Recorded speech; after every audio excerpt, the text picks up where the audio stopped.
This is a dramatized story inspired by real debt situations. For educational and entertainment purposes only. Not legal or financial advice. $61,000 in credit card debt at 43. How a nurse finally found a way out. Section 1. Hook. 0-30 seconds. She owed $61,000 across 6 credit cards. Her annual take-home was $52,000. At 43, the math wasn't just not working, it was actively pulling her under. Dana Mercer had spent 17 years as a registered nurse in Columbus, Ohio. She knew how to stay calm in a crisis. She knew how to make fast decisions under pressure, but nothing in her training prepared her for the moment she sat down at her kitchen table, spread out 6 credit card statements, and realized she couldn't make the minimum payments on all of them. Not even close. What she discovered 6 months later changed everything. Not because it was easy, but because it was real. Section 2. Reality. 3-4 minutes. Let's go back to where this actually started. Dana wasn't irresponsible. She wasn't buying designer bags or taking luxury vacations.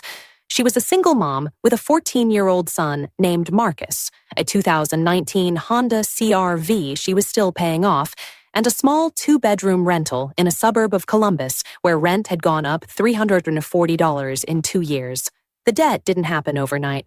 It crept in slowly, the way it does for most people in their 40s.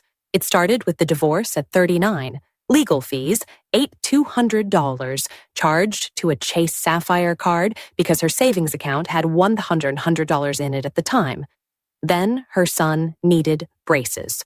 $4,800 out of pocket after insurance, another card. Then the car repair.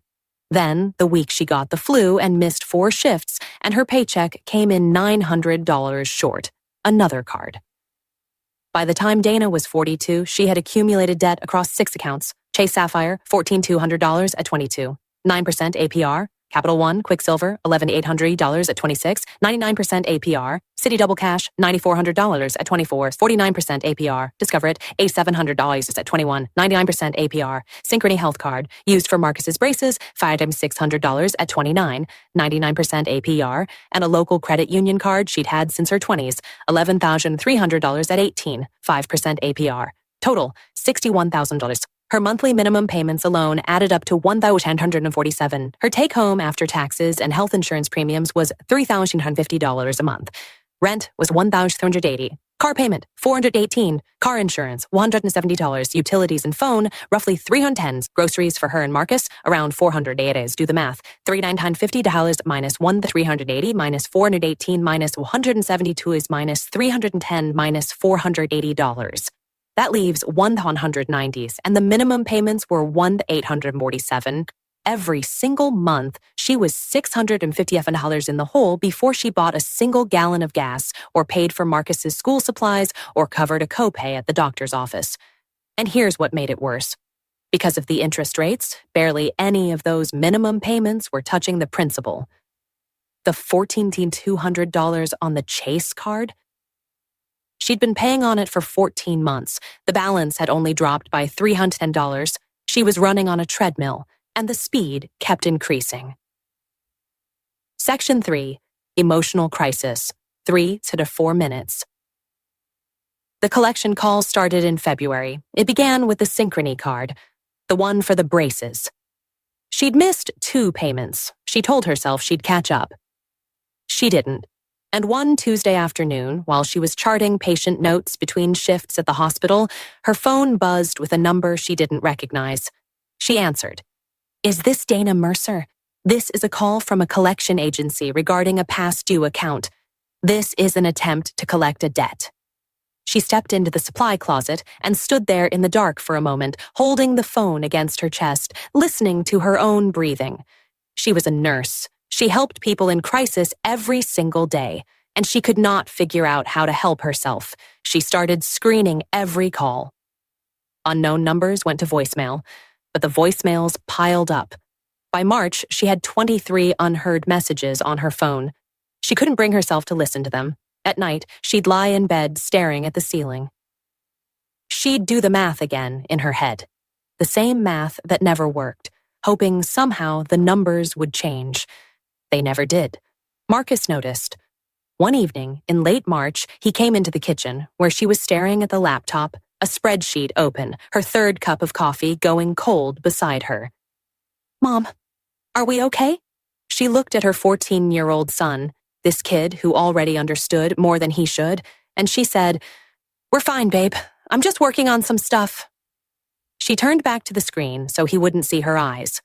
She wasn't fine. Her credit score had dropped from 694 to 581 in 5 months. She knew because she checked it obsessively, the way you keep touching a bruise to see if it still hurts. It always still hurt. She started having chest pains at work. She knew, because she was a nurse, that it was anxiety, not cardiac. But the irony of treating patients while quietly coming apart wasn't lost on her. She was ashamed, deeply, bone-level ashamed. She had a college degree. She had a professional license. She made $52,000 a year. How had she let this happen? That shame kept her from telling anyone. Her mom didn't know. Her coworker and closest friend Tanya didn't know. Nobody knew. And isolation made everything worse. Section 4. Wrong choices. 2-3 minutes. In April, Dana made her first big mistake. She'd been getting mailers for weeks, those glossy envelopes promising 0% balance transfer offers. She picked the one that seemed the best, a new card with 0% APR for 18 months, transfer fee of 3%. She transferred $9,400 from the Citi card onto the new one. It felt like progress for about 2 weeks. Then she realized she'd just added a 7th card to her wallet. The Citi card, now with a near zero balance, started calling to her, and within 6 weeks, she'd put $2,100 back on it. Groceries, a car repair she couldn't avoid. Marcus's class trip she couldn't say no to. The balance transfer had bought her a window. She'd used the window to fall further behind. Second mistake, the payday loan. May was brutal. Her hospital switched scheduling software and accidentally underpaid her by $740. It took 3 weeks to get corrected. In the meantime, she needed to make rent. She walked into a payday loan storefront. She drove past it every day and always told herself she'd never go in, and took out $600. The fee to borrow $600 for 2 weeks was $90. That's a 391% annualized interest rate. She knew this. She was a numbers person. She did it anyway because she didn't see another choice. She paid it back. Then the following month, she needed $700, then $800. By June, the payday loan cycle was costing her an additional $120 to $150 a month in fees alone. Third mistake, and this one still stings. She logged into her hospital's 401k portal and requested a hardship withdrawal of $5,000. She paid off the Discover card balance, felt enormous relief for exactly 48 hours. Then the tax implications started hitting her. Early withdrawal penalty of 10%, plus federal income tax. That $5,000 withdrawal was going to cost her closer to $6,700 when everything was settled. She had rated her future to pay her present, and her present still wasn't fixed. Section 5. Turning point, 2 to 3 minutes. The turning point came from the most unexpected place, a hospital bulletin board.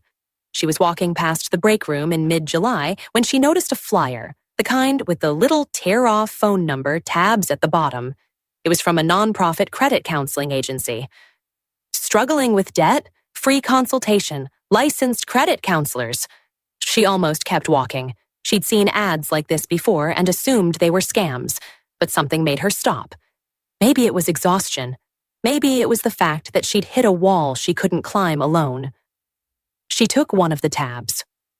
3 days later, she made the call.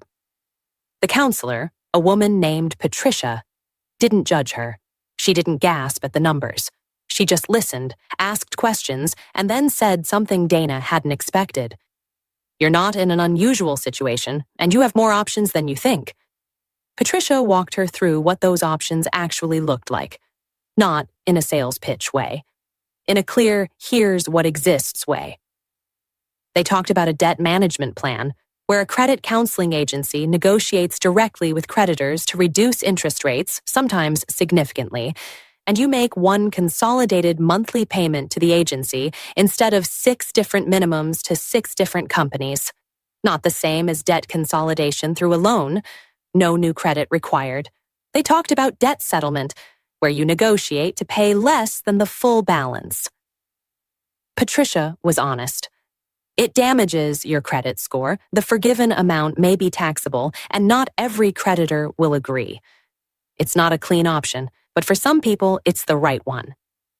And they talked about bankruptcy. Patricia referred her to a bankruptcy attorney for a free consultation, because that's a legal matter, not a credit counseling matter. The attorney Dana met with explained the difference clearly. Chapter 7. Bankruptcy can discharge most unsecured debt, like credit cards, relatively quickly, but it requires passing a means test and stays on your credit report for 10 years. Chapter 13.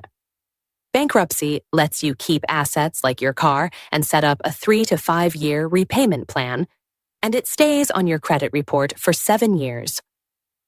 Neither option was painless. Both were real. For the first time in over a year, Dana felt like she was looking at a map instead of just wandering in the dark. All right. Section 6. Educational info, 1 to 2 minutes. Here's what Dana learned, and what's worth understanding if you're in a similar situation. When debt becomes unmanageable, there are several paths, and they're not all the same. Credit counseling through a nonprofit agency, look for NFCC member organizations, can set up a debt management plan that reduces interest rates and consolidates payments. This is not the same as a debt consolidation loan. Your FICO score may take a small initial hit, but it often recovers faster than with other options because you're paying in full. Debt settlement, negotiating to pay less than the balance, can reduce what you owe, but collection agencies and original creditors aren't required to settle, and the forgiven debt may be treated as taxable income by the IRS. It also significantly impacts your credit score. Chapter 7. Bankruptcy can wipe out unsecured debts, but you must pass a means test based on your income and state median. Chapter 13 lets you restructure and repay over time while protecting assets. Both affect your credit report for 7 to 10 years, but both also stop collection calls and legal action immediately through what's called an automatic stay. There is no single answer that works for everyone. The right choice depends on your income, your assets, what types of debt you carry, and your long-term goals. Always consult a licensed professional before making any financial or legal decisions about debt. A bankruptcy attorney, a certified credit counselor, or a financial advisor who specializes in debt can give you guidance specific to your actual situation. Section 7. Resolution, 1 to 2 minutes. Dana didn't fix everything overnight. That's not how this works. What she did was make a decision. After meeting with the bankruptcy attorney and having 2 more sessions with Patricia at the credit counseling agency, she enrolled in a debt management plan. Her interest rates were negotiated down, some of them significantly. Her 6 separate payments became 1 payment. It was still hard, but it was manageable. She also made a commitment. No more payday loans. She built a $500 emergency buffer. Slowly, painfully, $40 at a time, so the next unexpected expense didn't send her into a spiral. 6 months in, her credit score had started climbing again. She wasn't back to where she was. But she was moving in the right direction for the first time in years. Marcus noticed that too. One evening, she was in the kitchen, and instead of staring at a spreadsheet with cold coffee, she was making dinner and actually present. He didn't say anything. He just sat at the kitchen counter and did his homework. That was enough. Dana's story isn't finished. The debt isn't gone, but she knows what she owes. She knows what she's doing about it, and she knows she's not alone. That's where you start, not with a miracle, with a map. If you're looking at credit card balances that don't make sense, minimum payments that never seem to touch the principal, or collection calls you're afraid to answer, you have more options than you think. Start by learning what they are. Talk to someone licensed and qualified. Don't let shame keep you stuck the way it kept Dana stuck for almost 2 years. The number on your credit report does not define you, but ignoring it will cost you. Section 8. CTA. Get the free debt checklist in the description. Link below.